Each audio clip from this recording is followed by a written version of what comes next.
नमस्कार।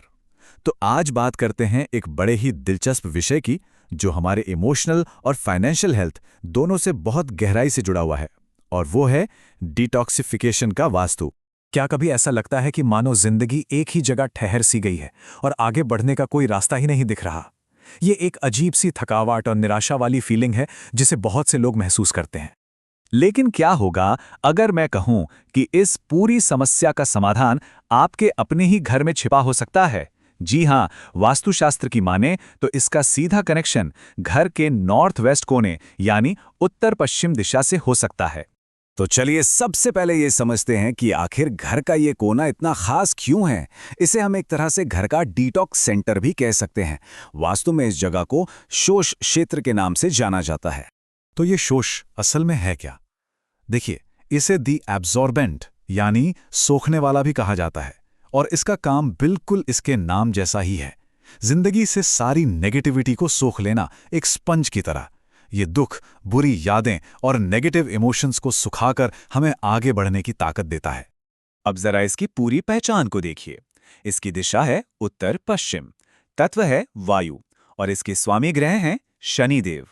इसकी सबसे बड़ी शक्ति है दुख को सुखा देना, और इसका प्रतीक है एक दुर्बल शरीर जो एक तरह से वैराग्य और त्याग को दिखाता है। ये सब मिलकर एक बहुत ही शक्तिशाली एनर्जी जोन बनाते हैं। और इसका कनेक्शन सिर्फ वास्तु तक ही सीमित नहीं है, पौराणिक कथाओं से भी जुड़ा है। ये स्थान भगवान शनि का माना जाता है, जिन्हें हम कर्म और दुख के देवता के रूप में जानते हैं। और एक बहुत ही मजेदार बात पता है क्या है? स्रोत बताते हैं कि पुराने जमाने में वैदिक ऋषि इस जोन में रोना कक्ष या वीपिंग रूम्स बनाते थे, ताकि लोग यहां आकर अपना दुख हल्का कर सकें। सोचिए, एक तरह का प्राचीन थेरेपी स्पेस। तो सवाल ये उठता है कि जब ये जोन बैलेंस्ड होता है या इम्बैलेंस्ड, तो हमारे जिंदगी पर इसका कैसा असर पड़ता है। चलिए देखते हैं, क्योंकि इसके दो बिल्कुल अलग अलग चेहरे हैं। चलिए, सबसे पहले इमोशनल लेवल पर देखते हैं। जब ये जोन बैलेंस्ड होता है ना, तो इंसान एकदम दृढ़ और अनुशासित रहता है। लेकिन अगर ये बिगड़ जाए तो छोटी छोटी बातों पर डर लगता है और इंसान खुद को बिल्कुल लाचार महसूस करने लगता है। और इसका असर सिर्फ इमोशंस पर नहीं रुकता, हमारी आर्थिक हालत पर भी सीधा पड़ता है। एक बैलेंस जोन कुबेर की तरह धन और संपत्ति दे सकता है। वहीं दूसरी तरफ अगर ये इम्बैलेंस्ड हो जाए तो अचानक पैसों का नुकसान, बिजनेस में बड़ा घाटा और यहां तक कि दिवालिया होने तक की नौबत आ सकती है। तो अब आता है सबसे जरूरी सवाल कि हम अपने घर में इस जोन की हालत को पहचाने कैसे? इसके चेतावनी के संकेत आखिर हैं क्या? चलिए पता लगाते हैं। जी हां, बिल्कुल। घर की बनावट में ही कुछ ऐसे संकेत छिपे हो सकते हैं जो हमें इस इम्बैलेंस के बारे में पहले ही आगाह कर सकते हैं। ये टेबल देखिए, इसमें कुछ आम वास्तु दोष बताए गए हैं। जैसे मान लीजिए, अगर नॉर्थ वेस्ट में मेन दरवाजा है तो ये पैसे की बर्बादी की वजह बन सकता है। वहां किचन है तो इससे पैसा सूख सकता है। और अगर ये कोना घर में कटा हुआ है तो इंसान को लाचारी महसूस हो सकती है। लेकिन अच्छी बात यह है कि इन सभी समस्याओं को ठीक किया जा सकता है। तो चलिए अब कुछ आसान और असरदार उपायों पर नजर डालते हैं, जिनसे इस जोन की एनर्जी को दोबारा बैलेंस किया जा सके। शुरुआत के लिए ये 3 बहुत आसान स्टेप्स हैं।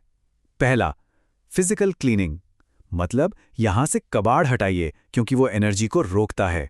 दूसरा, तात्विक संतुलन, एक कटोरी में सेंधा नमक रखने से वो नेगेटिव एनर्जी को सोख लेता है। और तीसरा, एनर्जी एक्टिवेशन, यहां पर जिम या योग करने से पॉजिटिव एनर्जी का फ्लो बढ़ता है। और अगर कुछ बड़ी दिक्कतें हैं तो उनके लिए ये कुछ खास उपाय हैं। जैसे अगर टॉयलेट की वजह से पैसों का नुकसान हो रहा है तो लोहे की पट्टी का इस्तेमाल करें। किचन के लिए चूल्हे के नीचे पीला पत्थर रखें। और अगर कोना कटा हुआ है तो वहां भगवान कुबेर की एक भारी मूर्ति रख सकते हैं। पैसे की एनर्जी को बढ़ाने के लिए इस जोन में तिजोरी रखना भी बहुत अच्छा माना जाता है। तो मतलब सबसे जरूरी बात यह समझनी है कि ये जोन सिर्फ समस्याओं की जड़ ही नहीं, बल्कि इलाज का भी एक केंद्र है। जैसा कि स्रोत में कहा गया है, सिर्फ इस जगह पर वक्त बिताने से ही दुख और नेगेटिविटी अपने आप कम होने लगती है। और आखिर में बस एक ख्याल, अगर हमारा घर वाकई हमारे जीवन का आईना है तो ये हमें याद दिलाता है कि डिटॉक्सिफिकेशन सिर्फ घर का ही नहीं, बल्कि हमारी जिंदगी का भी एक बहुत जरूरी हिस्सा है। तो सवाल खुद से ये पूछना बनता है, ऐसी कौन सी चीजें, भावनाएं या यादें हैं जिन्हें अब जाने देने का समय आ गया है?